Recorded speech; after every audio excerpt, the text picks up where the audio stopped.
할렐루야. 오늘이 어버이 주일입니다. 오늘 그래서 신앙인의 효도라는 말씀을 생각해 보고자 하는데, 특별히 좀 안타까운 것이 우리 고 박영희 권사님이 얼마 전에 하늘나라로 가셨는데 오늘 가족들이 함께 참여했습니다. 특별히 어버이날을 맞이하면서 마음이 많이 아플 줄 압니다만은 하나님의 위로가, 하나님의 사랑하심이 함께 하시기를 주 이름으로 축복합니다. 중국의 복음이 전해질 때에 약 200여 년 전에요. 중국은 유교 사상이 강했잖아요. 그러다 보니까 우리 기독교는 제사도 지내지 않는다, 뭐한다 해서 기독교를 많이 배척했습니다. 그런데 이전 선교사들이 이 기독교의 효에 대해서, 기독교의 효가 얼마나 하나님이 많이 강조하는지를 저들에게 알리기 위해서 전도지에 하나님의 말씀을 기록해서 전하기 시작했는데, 예를 들면 성경의 출애굽기 21장 15절에 보면 자기 아비나 어미를 치는 자는 반드시 죽일지니라, 이렇게 기록이 되어 있어요. 출애굽기 21장 17절에 또한 보면 그 아비나 어미를 저주하는 자는 반드시 죽일지니라. 자, 이런 말씀으로 기록되어 있고, 또 오늘 본문의 말씀에도 부모에게 순종하라, 또 부모를 공경하라. 성경에 수없이 많은 곳에 부모에 대해서 효를 강조하는데, 우리 기독교의 효는 살아생전의 효입니다. 살아생전에, 이젠 살아생전에는요, 위로는 하나님을 첫째로 사랑하고 아래로 우리가 세상에 살아가면서 우리의 관계가 참 많잖아요. 부부간의 관계, 부모 자식 간의 관계, 친구와의 관계, 또 동료와의 관계, 수없이 많은 관계 속에서 최고로 섬기고 효도하고 사랑하라고 하는 대상이 부모입니다. 자, 그래서 우리는 부모를 효도하라고 했는데, 이젠 오늘 구약에는 심지어 죽이라고까지, 부모를 공경하지 못하는 자는 죽여라. 다시 말해서 부모에게 효도하지 않는 사람은 사람 노릇도 하지 못하고 생존할 자격이 없다라는 말입니다. 참으로 무서운 말씀이 아닐 수 없습니다. 그러면 하나님께서 효를 강조하시는 이유가 뭘까? 여러분, 첫째는 눈에 보이는 부모를 공경하지 않는 사람이 눈에 보이지 않는 하나님을 바르게 공경할 수 없다라는 겁니다. 여러분, 사도 요한은 요한일서 4장 20절에서 이렇게 말합니다. 누구든지 하나님을 사랑하노라 하고 그 형제를 미워하면 이는 거짓말하는 자니, 보는 바 그 형제를 사랑하지 아니하는 자가 보지 못하는 바 하나님을 사랑할 수 없느니라. 자, 여러분, 우리가 사람 그 관계 속에서 아까 말씀드린 것처럼 부부와의 관계, 부모 자식 간의 관계, 뭐 여러 가지 관계가 있는데, 그 관계 속에서 제일 깊은 관계가 부모 자식 간의 관계입니다. 자식은 부모 없이 살아도 부모는 자식 없이 못 산다고 하지 않습니까? 제가 가끔씩 그런 얘기를 합니다마는, 어떤 목사님이, 시골교회 목사님이 교회 앞에 감나무가 하나 있는데 감나무 집에 까치집을 지었어요. 그래서 이 까치가 이젠 집어짓고 알을 낳고 새끼를 깠는데, 이젠 어머니야, 엄마 아빠죠. 까치의 엄마 아빠가, 어미가 계속 먹이를 날라다 줍니다. 계속 날라다 주는데, 이 까치들이 새끼가 거의 다 커서 날아갈 정도가 되는데도 계속 날라다 주더래요. 그래서 목사님이 저걸 한번 실험해보자 하고서 이젠 밤에 살살 올라가서 그 새끼 까치를 잡았습니다. 잡아가지고 새 둥지를, 철망으로 둥지를 만들어가지고 거기에 가둬놓고 이젠 달아놨더니 이 새끼가 어미가 되었음에도 불구하고 밖에 있는 어미는 계속 먹이를 날아다 주더래요. 그러다가 어느 날 바꾸어서 이 먹이를 물고 온 이 어미 까치를 잡아가지고 그 철망 안에 가두고 안에 있는 새끼 까치를 밖으로 내보냈대요. 그랬는데 뭐 동물이니까 여러분이 이해하겠지만 새끼까지는 밖으로 나가서 한 번을 찾아오지 않더래요. 여러분, 이게 어미라는 존재, 부모라는 존재입니다. 그러므로 눈에 보이는 부모를 사랑하지 못하고 보이지 않는 부모를, 하나님을 사랑한다. 이건 거짓말이라는 거죠, 성경에. 종교개혁자 마틴 루터는 4종류의 부모에게 효도하라고 얘기했습니다. 4종류의 부모. 첫째는 육신의 부모입니다. 너 낳은 자, 길러주신 자, 이 부모를 공경하라. 두 번째는 영적인 부모입니다. 우리는 영적인 존재인 만큼 영적인 지도자, 목회자, 주의 종을 공경하라. 세 번째로는 지식을 공급해 주는 부모입니다. 흔히 우리는 사부라고 하지 않습니까? 나를 가르쳐 주는 자, 선생님입니다. 교사입니다. 스승이죠. 네 번째로는 나라를 다스리는 부모를 공경하라. 국부입니다. 왕이죠. 대통령이죠. 그래서 여러분, 그렇기 때문에 성경에서는 왕을 회방하는 자를 죽이라고까지 말씀하고 있는데, 우리는 효도를 하되 특별히 먼저 육신의 부모에게 효도하라고 말씀하고 있습니다. 왜냐하면 하나님께서 태초에 인간을 창조하신 것처럼 부모님이 수고스럽게 우리를, 내가 이 땅에 존재하는, 여러분, 부모 없이 태어난 존재는 아무도 없습니다. 어머니 없이 태어난 존재는 아무도 없어요. 그러므로 나라는 존재가 이 땅에 존재한 자는 자체가 내 부모가 나를 낳아서, 그러면 여러분, 어머니 아버지는 알지만 어린 아이들은 그 사랑과 그 뜻을 깊이는 몰라요. 그러나 부모라는 존재는 알아요. 이 아이가 태어나게 생명체를 이 땅에 출생시켰다고 해서 저절로 자랍니까? 얼마나 많은 고생을 했습니까? 이 아이가 아프면 그냥 들쳐업고 밤이고 낮이고 병원으로 뛰기도 하고요. 얼마나 많은 고생을 했습니까? 이런 고생 속에 존재한 존재가 나라는 존재예요. 이 사실을 알아야 합니다.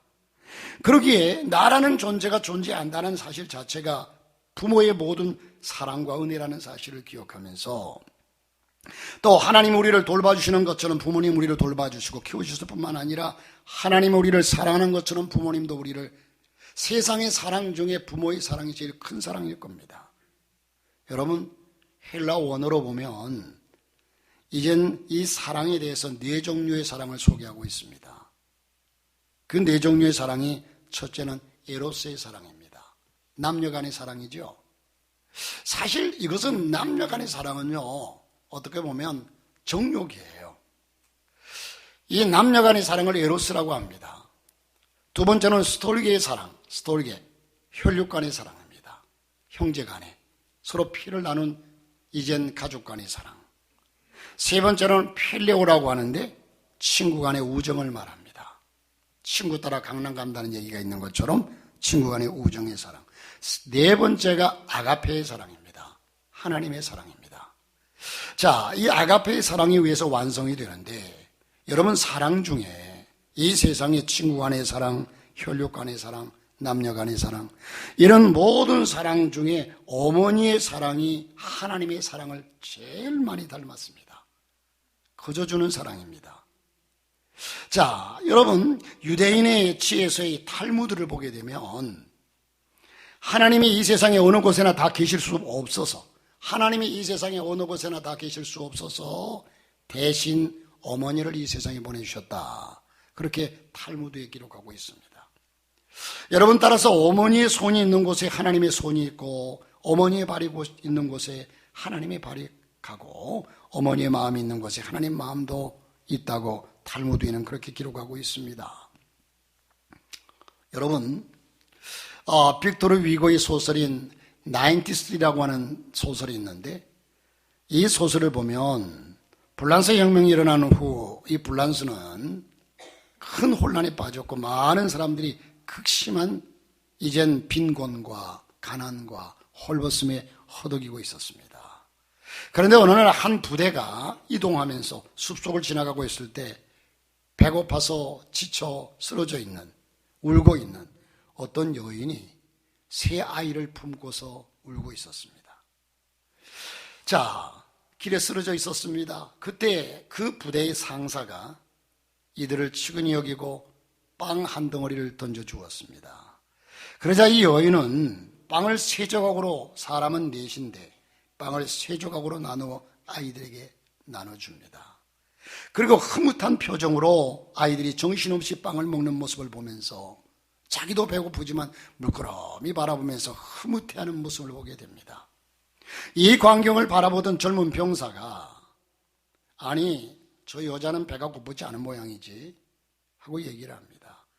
그러자 그 빵을 던져주던 상사는 그게 아니지 저 여인은 어머니이기 때문이야 라고 말했다고 합니다.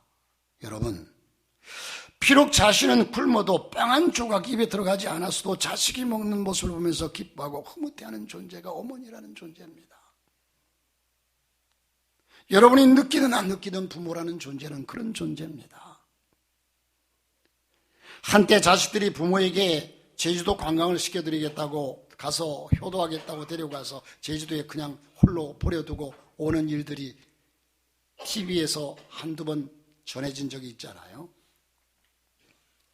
그래서 버려진 부모들을 여러분 이것이 뭐 예외적인 일이지만 그러나 그런 일이 분명히 있었습니다. 그런데 이젠 경찰서에서나 이젠 그 어머니를 데리고 가서 부모를 데리고 가서 묻습니다. 할머니 집이 어디입니까? 몰라요. 자식 이름이 뭡니까? 몰라요. 어디 사셨습니까? 몰라요. 왜 모른다고 할까요? 몰라서 모른다고 할까요? 자기를 버린 자식도 내 자식이 망신을 당할까 봐 모른다고 하는 겁니다.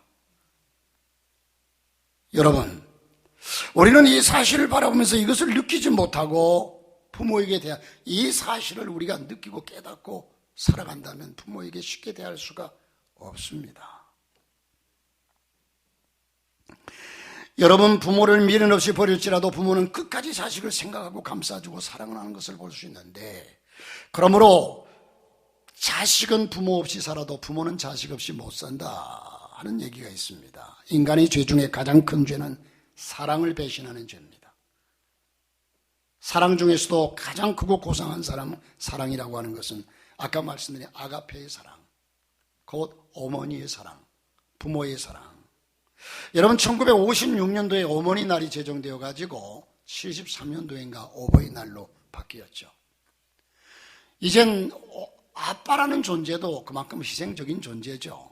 그러나 우리는 엄마라는 존재가 더 마음속 깊이 새겨져 있기 때문에 이젠 부모하면 어머니가 생각납니다. 자, 여러분, 아가페의 사랑인데 그러므로 하나님의 사랑을 배신하는 죄악이 가장 큰 죄이고, 그 다음으로 큰 죄는 하나님의 사랑에 가장 복음과는 가까운 어머니의 사랑을 배신하는 죄입니다. 아주 오래전에 하나밖에 없는 자식을 공부시키기 위해서 험한 일을 마다하고 손발이 닳도록 일을 하고 자식의 출세를 위해서 서울로 유학시켜 공부시킨 홀로 어머니가 있었습니다. 이젠 그런데 그 아들이 소식이 없고 해서 하루는 연락도 없는 그 시절에, 쉽게 연락할 수도 없는 그 시절에 그 아들이 너무나 보고 싶어서 무작정 아들이 다니는 학교로 달려갔습니다.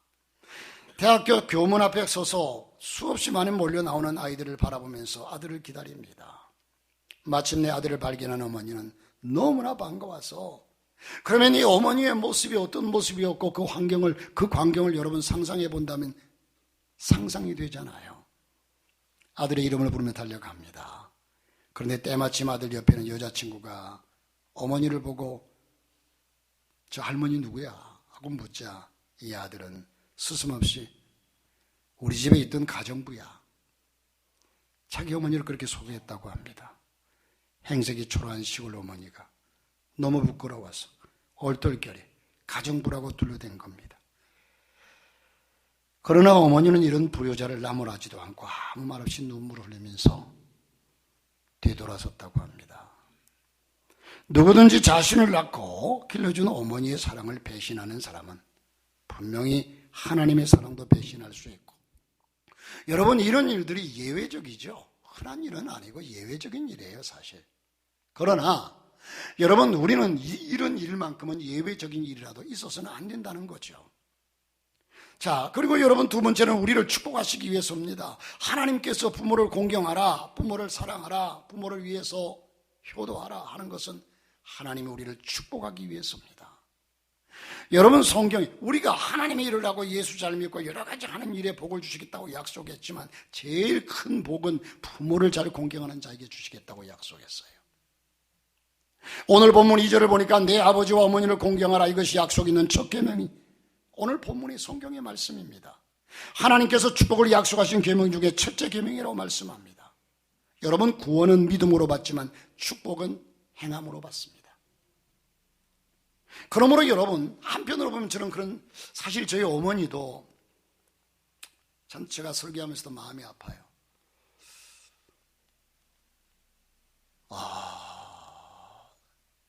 잘 계시다가 갑자기 한 일주일 전인가, 일주일 한 열흘 됐나요? 갑자기 의식 없이 쓰러졌어요. 그래서 병원에 가가지고 한 5일 동안을 치료받고 했는데 이젠 혈압이나 모든 것이 정상인데도 의식이 깨어나지 않는데요. 그래서 할 수 없이 어제 이제 요양병원으로 모셨는데 저희 형수님이 요양병원으로 모시고 와서 집에서 그렇게 많이 울었대요.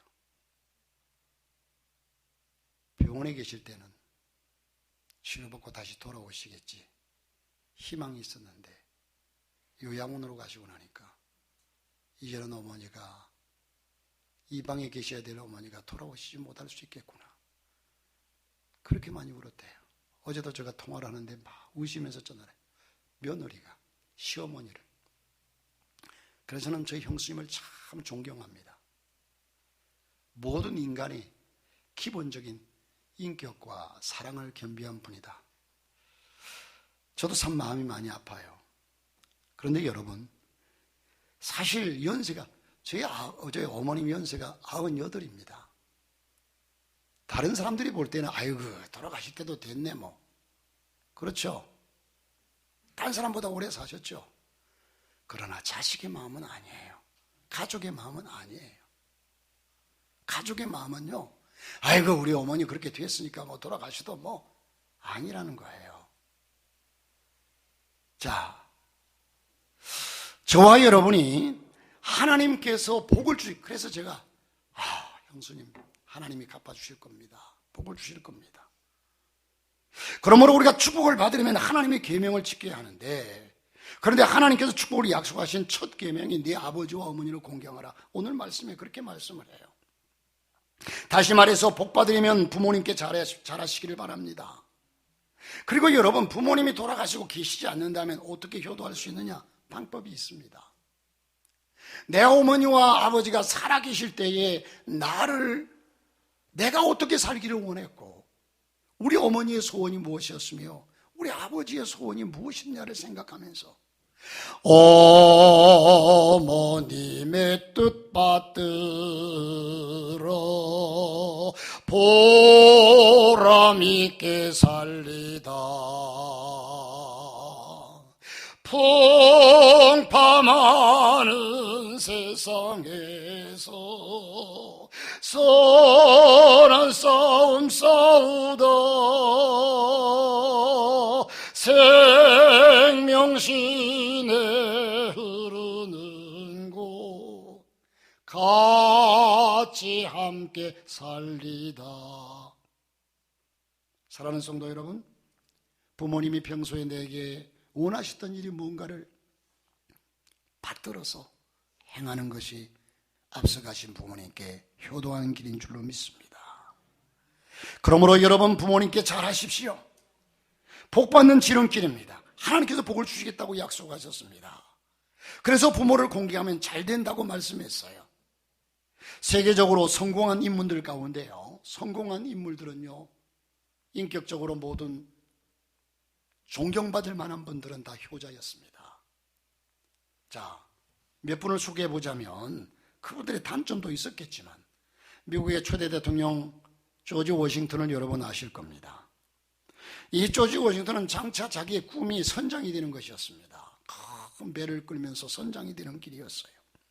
그래서 전 세계를 누비고 다니면서 뱃사람이 되는 것이 그의 유일한 꿈이었습니다. 간절한 소망이었습니다. 그는 그 꿈을 이루기 위해서 짐을 다 꾸려놓고 작별 인사를 드리려고 어머니를 찾아갔습니다. 어머니, 제가 이렇게 떠나려고 합니다. 그의 어머니는 아들의 꿈을 꺾을 수 없음을 알고 아무 말도 하지 못하고 그저 아들의 손을 꼭 붙잡고 슬피 울기만 합니다. 이때 그는 내 어머니의 마음을 슬프게 하고 눈물을 흘리시게 하면서까지 내 꿈을 쫓을 수 없다. 내 꿈을 쫓을 수 없다. 그래서 하인들에게 짐을 다시 내리라고 했습니다. 모르긴 해도 아마 그때 어머니의 뜻에 순종하지 않았다면 그는 뱃사람이 되었겠지요. 그런데 어머니의 뜻을 받들어서 그는 돌이켰을 때에 미국의 초대 대통령이 되었습니다. 미국의 제20대 대통령이 제임스 가필드입니다. 이 제임스 가필드는 취임식 날 모든 준비를 다 끝내놓고 귀인석 정면에 마련된 특별석에 대통령이 나오기를 기다렸으나 시간이 되어도 취임 시간이 다 되었는데도 나타나지 않습니다. 한참 후에 가필드는 한 노인을 부축해서 식장 안으로 들어섰습니다. 그 노인은 다름 아닌 자신의 어머니였습니다. 이 제임스 가필드는 어머니가 너무 늙어서 취임장에 가지 않겠다고 고집하자 어머니가 안 가시면 저도 안 가겠습니다. 그럼 끝까지 설득해서 겨우 허락을 받고 자신의 어머니를 부축해서 모시고 나오게 됩니다. 그는 취임식 연설에서 제가 이렇게 영광의 자리에 오르게 된 것은 다 어머니의 은혜입니다. 어머니의 사랑입니다. 어머니의 헌신입니다. 저는 어머니의 말씀에 순종해서 오늘날 대통령의 자리에 앉게 되었습니다. 이렇게 말하면서 많은 사람을 감동케 했습니다. 여러분, 중국의 장개석 총통을 아시죠? 효자로 소문난 사람입니다. 장개석 총통은 30년간이나 모시고 있던 시종무관인 오문기라고 하는 장군이 쓴 글에 보면 이런 일화가 있습니다. 한 번은 장개석 총통의 생일을 맞아서 좋은 음식을 차려서 대접하려 했지만 이 장개석 총통은요, 내 생일은 어머니의 고난의 날이다. 사람들은 내가 태어났다고 축하하고 좋아하고 박수 쳐주고 선물 주고 환영할지 모르지만 그날은 내 어머니가 죽음을 무릅쓰고 해산의 고통을 무릅쓰고 나를 낳은 날이다. 내게는 기쁨의 날일지 모르지만 어머니는 고난의 날이다. 어머니는 나를 낳기 위해서 죽을 고생을 하신 날. 여러분, 예전에는, 지금은 그렇지 않지만 기술이 발달해서 의학이 발달 그렇지 않지만 예전에는 여러분, 어머니가 아이를 출산하려고 신발을 거꾸로 놓고 들어간다고 하지 않습니까? 내가 저 신발을 신을지 못 신을지. 이게 출산입니다. 어머니라는 존재가 그렇습니다. 그래서 언젠가 여러분에게 저는 얘기했지만 생일날은 나를 위한 날이 아니에요. 내 생일날은 부모를 찾아가십시오. 내 생일날은 부모님께 효도하십시오. 내게는 기쁨의 날일지 모르지만 어머니에게는 생사를 가늠하는 그런 날이었습니다. 그런데 내가 무슨 좋은 음식을 받겠느냐 하면서 거절했다고 합니다. 여기에는 우리는 이 장개석 총통의 어머니에 대한 극진한 효도의 단면을 보게 되는데 뿐만 아니라 미국의 필라델피아의 효심이 아주 지극한 소년이 있었습니다. 그 소년의 가정은 매우 가난했어요. 그의 어머니는 날마다 상점에서 물건을 이제 가득 담은 무거운 가방을 배달하는 일을 했습니다. 그런데 1887년 어느 날 이 소년은 힘겨워하는 어머니를 보면서 내가 어머니를 어떻게 하면 좀 도울 수 있을까? 저 수고를 좀 들어드릴 수 있을까? 생각하면서 종이 쪽지로 가방을 접어보았습니다. 드디어 이 소년의 아이디어로 오늘날 전 세계적으로 널리 사용하는 편리하고 가벼운 종이 쇼핑백이 만들어진 겁니다. 그래서 전 세계적으로 사용하던 이 종이 쇼핑백으로 인해서 그의 가정은 이약 고부가 되었습니다. 이 소년의 어머니를 돕겠다는 효심의 이름 부여로 가져온 거죠. 이 소년의 이름이 바로 찰스 스틸웨일이라고 하는 사람입니다. 내 부모를 공경하라. 내 부모를 공경하라. 그러면 내가 땅에서 잘되고 장수하리라. 분명하게 말씀합니다. 여러분, 이 땅에서 우리가 성경적으로 보면은 최고의 효자라고 얘기할 수 있는 사람이 나오는데 바로 룻이라고 하는 여인입니다. 성경 룻기서에 보면 룻이라고 하는 여인이 나옵니다. 룻기 1장 16절부터 17절을 보면 룻은 시어머니가 자신의 고국으로 돌아가면서 내 살 길을 찾으라고 했습니다. 왜? 남편도 죽고 시아버지도 죽고 이젠 그의 동서인 오르바도 떠나고. 그런데 이젠 이 룻이 생각할 때는 시어머니 혼자 남은 나이 많은 시어머니 혼자 어디 가서 무엇을 하고 살까? 아닙니다. 어머니, 저는 어머니를 따르겠습니다. 그러면서 이렇게 고백합니다. 나로 어머니를 떠나며 어머니를 따르지 말고 돌아가라. 강건하지 마옵소서. 어머니께서 가시는 곳에 나도 가고 어머니께서 유숙하시는 곳에서 나도 유숙하겠나이다. 어머니의 백성이 나의 백성이 되고 어머니의 하나님이 나의 하나님이 되시리니 어머니께서 죽으시는 곳에 나도 죽어 거기 장사될 것이라. 만일 내가 죽는 일 외에 어머니와 떠나면 여호와께서 내게 벌을 내리시고 도 내리시기를 원하나이다. 꼭 간곡하게 부탁합니다. 부모님이 계시는 자녀 여러분, 어르신들이 되면요 말도 많고요 아주 뇌가 점점 뇌세포가 줄어들기 때문에 답답해져요. 여러분, 우리가 쉽게 잘할 수 있느냐? 성경에 밥을 많이 먹어라, 밥을 잘 먹어라 하는 얘기는 없어요. 왜? 안 시켜도 잘 먹어요. 안 시켜도 잘 먹어요. 우리가 잘할 수 있는 일은 성경에서 그렇게 말하지 않아요. 그런데 잘할 수 없는 일이기 때문에 하나님이 이미 아시고 효도하라는 겁니다. 효도하며 사십시다. 할렐루야.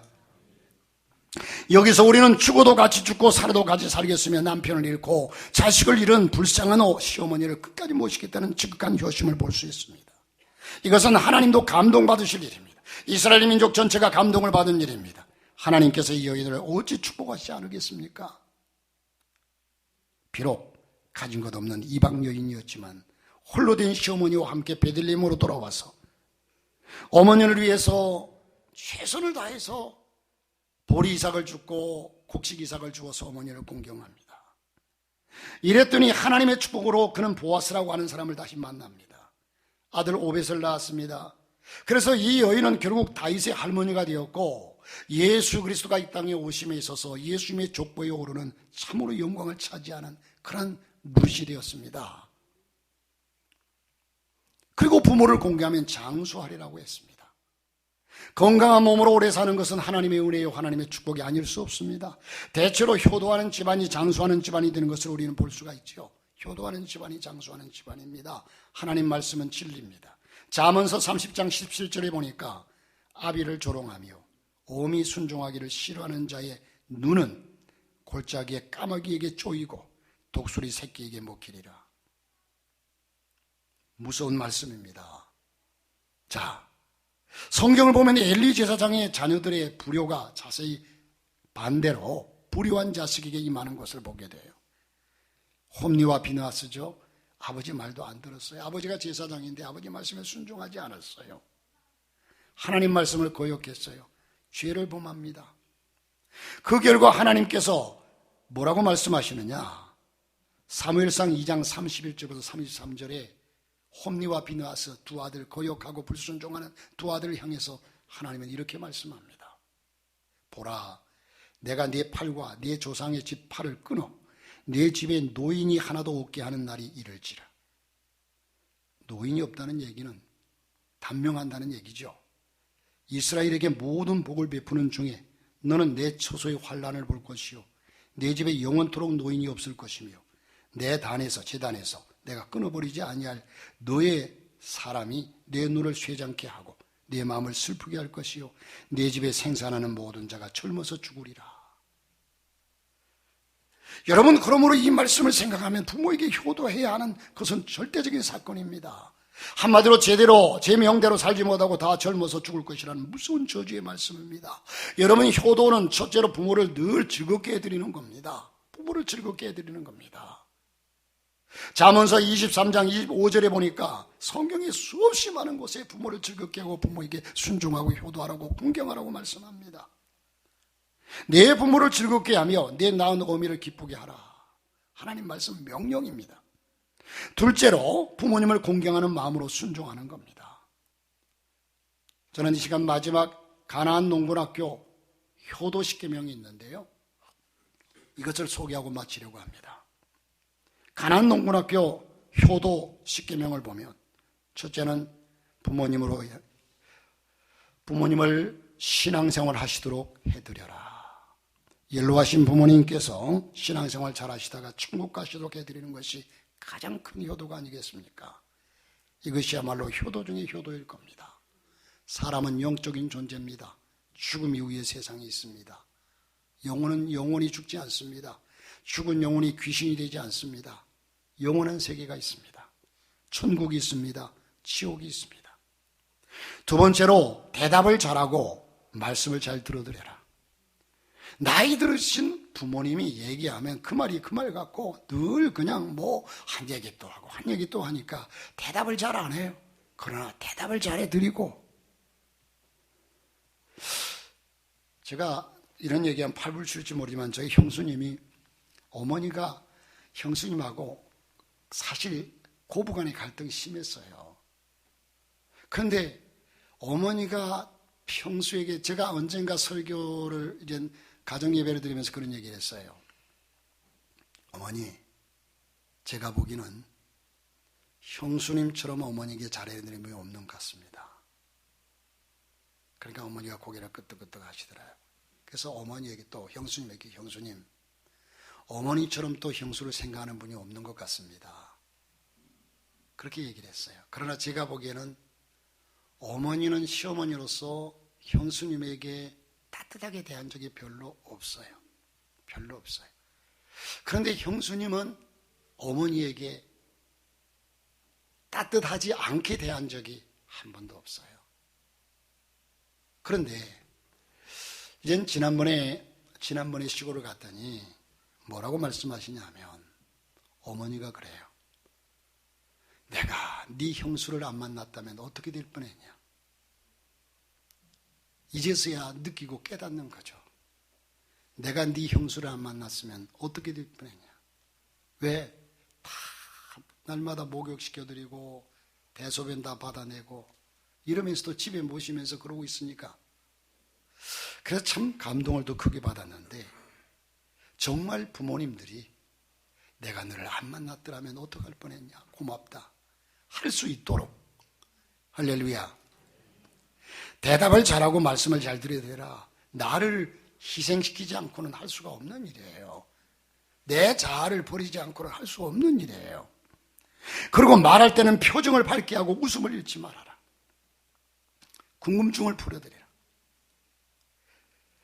여러분, 연세가 드시면요, 모든 게 궁금해져요. 집사람이 어제 전화를 받아왔으면 전화 왔나 보다. 어디서 전화 왔어? 꼭 물어봐요. 왜? 궁금해요. 500원도 안 주면서 궁금해요.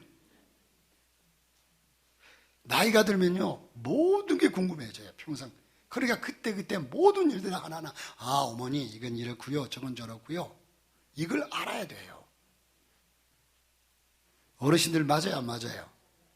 예. 그런데 반면에 제가 덧붙일 것은, 우리 어르신들도 며느리 자식들에게 잘 해주시기를 바랍니다. 특별히 며느리들에게. 며느리들이 시금치도 잘 먹고 시편도 잘 읽고 할 수 있도록. 시자가 들어가면 다 싫어한대요. 근데 잘할 수 있도록. 얼마나 좋습니까? 사철의 봄바람 불어있고 하나님 아버지 모셨으니 믿음의 반석도 든든하다. 우리 집 즐거운 천국이라. 여러분, 그 다음에 다섯 번째는 자유롭게 쓰실 수 있도록 내 형편에 맞게끔 용돈도 정기적으로 드려라. 정기적으로. 만에 하나, 어떤 분은요, 혹 어떤 분은 예외적입니다만 요즘 노령연금 나오잖아요.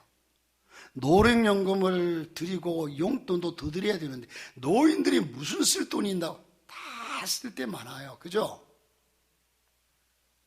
쓸 데 없어요? 그러면 절 주세요. 쓸 데 많아요. 그리고 쓸 데가 없으면 꼽을 쳐놓고 그 받는 기쁨, 즐거움. 그래서 차곡 쌓아놨다가 그 단용 누구 줄까요? 에? 도로 자식에게 줘요. 도로 자식에게 줘요. 여러분, 이젠 수입이 없으신 노인들이 얼마나 용돈이 아쉽겠습니까? 부산 수영로교회 정필도 목사님은 매달 하나님께 11조를 드리고 또 12조를 가지고 11조는 하나님께, 또 11조는 부모님께 드렸다고 합니다. 이걸 보고 배운 자식들이 목사님에게도